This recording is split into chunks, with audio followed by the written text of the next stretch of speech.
अहमद की उम्र 10 साल थी। वो सदर में एक वर्कशॉप पर काम करता था। सारा दिन वर्कशॉप में ओए छोटे की आवाज़ें गूंजती रहती थीं। ओए छोटे चाय ले आ, ओए छोटे ये पकड़ा वो पकड़ा, वगैरह वगैरह। कहने को तो अहमद 10 साल का छोटा था, मगर ये छोटा बड़े काम का था। काम करते करते जो ही जरा फारिग वक्त मिलता, अहमद वर्कशॉप से निकलकर सड़क किनारे खड़ा होकर आते जाते लोगों को देखने लगता, जिस पर उसे कई बार उस्ताद से डांट भी पड़ी। आज भी रोज की तरह दिन का आगाज हुआ था, मगर अहमद अनजान था कि ये दिन रोज की तरह आम नहीं था। उसकी जिंदगी का रुख बदलने वाला था।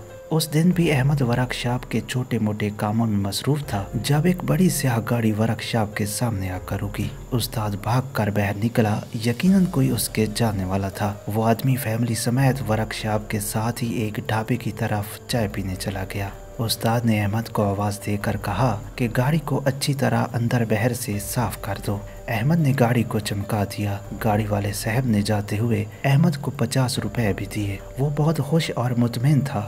थोड़ी देर बाद उसने उस्ताद से घर जाने की इजाज़त मांगी। उस्ताद ने छुट्टी दे दी और जल्दी आने की ताकीद भी की।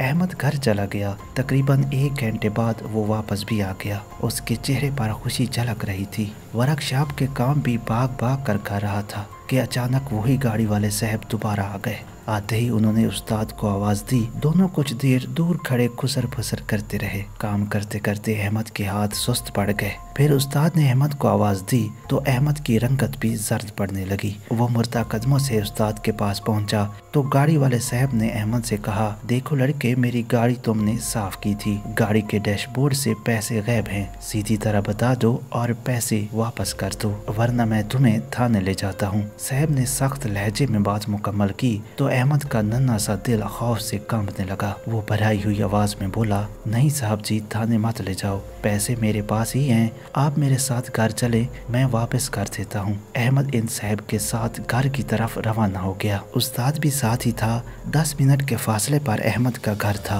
अहमद अंदर गया और एक नया स्कूल बैग लाकर गाड़ी वाले साहब के हवाले कर दिया। अंकल, मैंने आपकी गाड़ी से 2000 रुपए चोरी किए थे और इन पैसों से मैंने बैग और किताबें खरीदी थी। मैं आपको इस दुकान पर ले चलता हूँ जहाँ से ये खरीदा था। आप वापस करके पैसे ले लेना। बात खत्म करते हुए अहमद का गला रांझ चुका था। उस्ताद और गाड़ी वाले साहब ये सुनकर हक्का बक्का रह गए। कुछ देर तक वो खामोश खड़े रहे, फिर घुटनों के बल बैठकर अहमद से बोले, ये बैग तुम रखो, मकसद जितना भी नेक हो, चोरी बुरा अमल है बेटा। अहमद ने कहा, मैं जानता हूँ अंकल, मैं बहुत देर से किताबों के लिए पैसे जमा करने की कोशिश कर रहा था, मगर मेरे पास कभी इतने पैसे इकट्ठे ना हो पाए। आपकी गाड़ी में पैसे देखकर मैं बेअख्तियार चोरी कर बैठा, मुझे माफ कर दें। अहमद ने जवाब दिया तो गाड़ी वाले साहब ने उसे मुस्कुराकर साथ लगा लिया। अहमद अब एक अच्छे स्कूल में तालीम हासिल कर रहा है। वो बहुत दिल लगा कर पढ़ता है और जानते हैं उसे फीस और किताबें कौन ला कर देता है? जी हाँ, वही गाड़ी वाले सदीकी साहब।